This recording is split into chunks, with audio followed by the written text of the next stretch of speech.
Assalamualaikum warahmatullahi wabarakatuh. Perkenalkan, nama saya Grace Salsabila Syafitarini dengan NPM 30.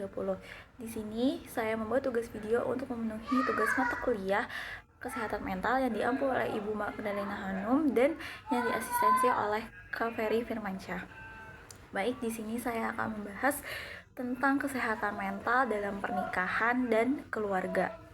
Jadi, sebelum kita bicara lebih jauh tentang kesehatan mental dalam keluarga, kita harus tahu dulu nih, apa sih definisi dari kesehatan mental itu sendiri. Jadi, istilah ini tuh berasal dari konsep mental hygiene. Kata mental ini berasal dari bahasa Yunani, yang mana makna itu psyche atau jiwa.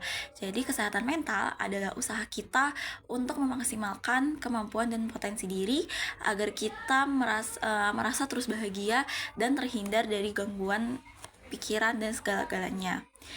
Lalu apa sih hubungannya dengan pernikahan? Jadi pernikahan itu bukan hanya sekedar dua orang yang menjadi seorang suami atau istri, melainkan di dalamnya ada tanggung jawab besar. Misalnya memberi nafkah, mengasuh anak, kemudian menjaga stabilitas ekonomi keluarga. Jadi itulah mengapa bahwa kesiapan fisik, kematangan kognitif maupun emosi itu cukup sangat krusial untuk mencegah terjadinya perceraian.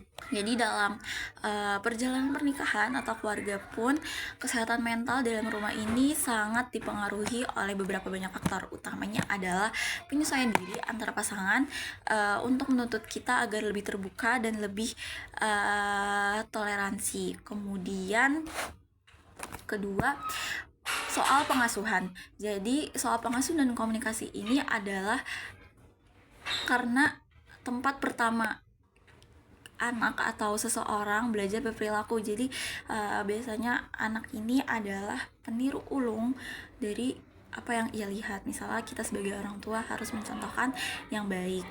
Ketiga, jadi ada faktor itu kualitas relasi emosional antara orang tua dan anak. Jadi jangan lupa pernikahan dini juga menjadi faktor yang risiko perceraiannya itu risikonya tuh lebih besar karena adanya tekanan ekonomi. Jadi seperti yang saya sebutkan sebelumnya bahwa kematangan ekonomi atau kesiapan finansial itu sangat krusial untuk pernikahan, karena dengan ekonomi yang matang atau ekonomi yang sudah stabil, change untuk berada di tahap perceraian itu semakin sedikit. Kemudian ada aspek-aspek penting dalam pernikahan dan keluarga. Jadi kalau dalam pernikahan ada 6 aspek utama yang harus dijaga oleh kedua pasangan. Yang pertama adalah komitmen. Jadi kedua pasangan ini harus setia, jujur, dan saling bertanggung jawab. Saling bertanggung jawab dan terbuka antara satu sama yang lainnya. Kemudian yang kedua, penghargaan dan kasih sayang. Jadi kedua pasangan ini harus membangun rasa diterima satu sama lain. Karena kalau ada salah satu dari pasangan yang merasa bahwa dia gak diterima, itu akan menjadi pemicu utama stres, kemudian bisa saja jadi berada di tahap perceraian juga. Kemudian komunikasi positif. Jadi kita harus menjadi pendengar, sebagai pasangan harus menjadi pendengar yang aktif, kemudian dan jujur apapun yang terjadi dalam pernikahan tersebut. Kemudian waktu bersama. Nah, jadi waktu bersama ini cukup krusial yang mungkin orang sering diabaikan ketika sudah, kan kita lagi membahas tentang pernikahan. Jadi kalau sudah berkeluarga mungkin suami dan istri jadi lebih jarang untuk berquality time. Nah, dalam aspek ini, dalam pernikahan aspek ini tuh penting, waktu bersama untuk berdua, untuk membangun kembali bonding antara suami dan istri, bukan ibu dan anak. Kemudian kesejahteraan spiritual. Jadi dalam pernikahan juga kita sebagai pasangan juga harus menemukan makna hidup dan ketenangan batin. Kemudian kemampuan untuk mengatasi stres. Jadi kita sebagai pasangan harus saling menguatkan saat krisis datang. Jadi yang seperti saya sebutkan sebelumnya, kalau ekonominya lagi nggak stabil, gitu kan. Misalnya lagi stabil nih, tapi ada suatu tahap kan, maksudnya roda tuh berputar, ada dimana fase yang gak stabil, agak menurun. Jadi istri harus terus nemenin suami, atau suami harus nemenin istri gitu. Jadi ketika ada penurunan ekonomi atau ekonomi yang tiba-tiba nggak stabil, menurut saya sendiri sebagai perempuan, kita harus tetap menemani suami laki-laki, asalkan laki-laki itu juga harus ada pikiran untuk selalu berjuang, berusaha gitu. Kemudian kalau dalam lingkup keluarga yang lebih luas, kita juga harus memperhatikan pola asuh.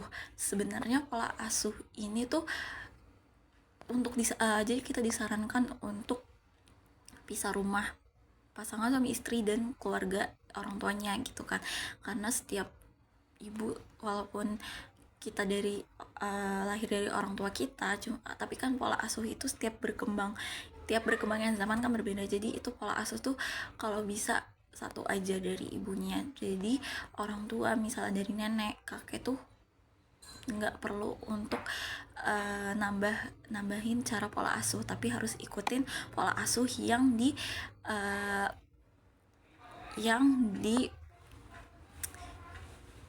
diterapkan oleh ibu dan ayahnya sendiri. Kemudian dukungan emosional dan juga lingkungan sosial budaya. Jadi tekanan luar seperti masalah ekonomi itu atau pekerjaan itu juga cukup penting dalam aspek ini.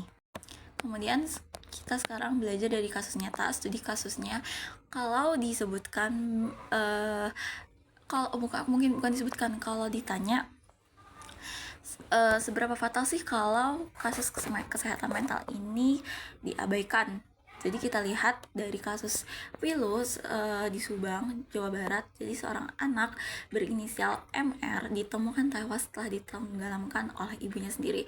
Sangat miris bukan? Jadi kasus ini dipicu oleh tekanan emosional yang hebat pasca perceraian dan ketidakharmonisan keluarga. Jadi ini adalah bukti nyata bahwa kondisi mental pasangan itu saling mempengaruhi atau disebut partner effect. Jadi kayak mirroring gitu istilahnya.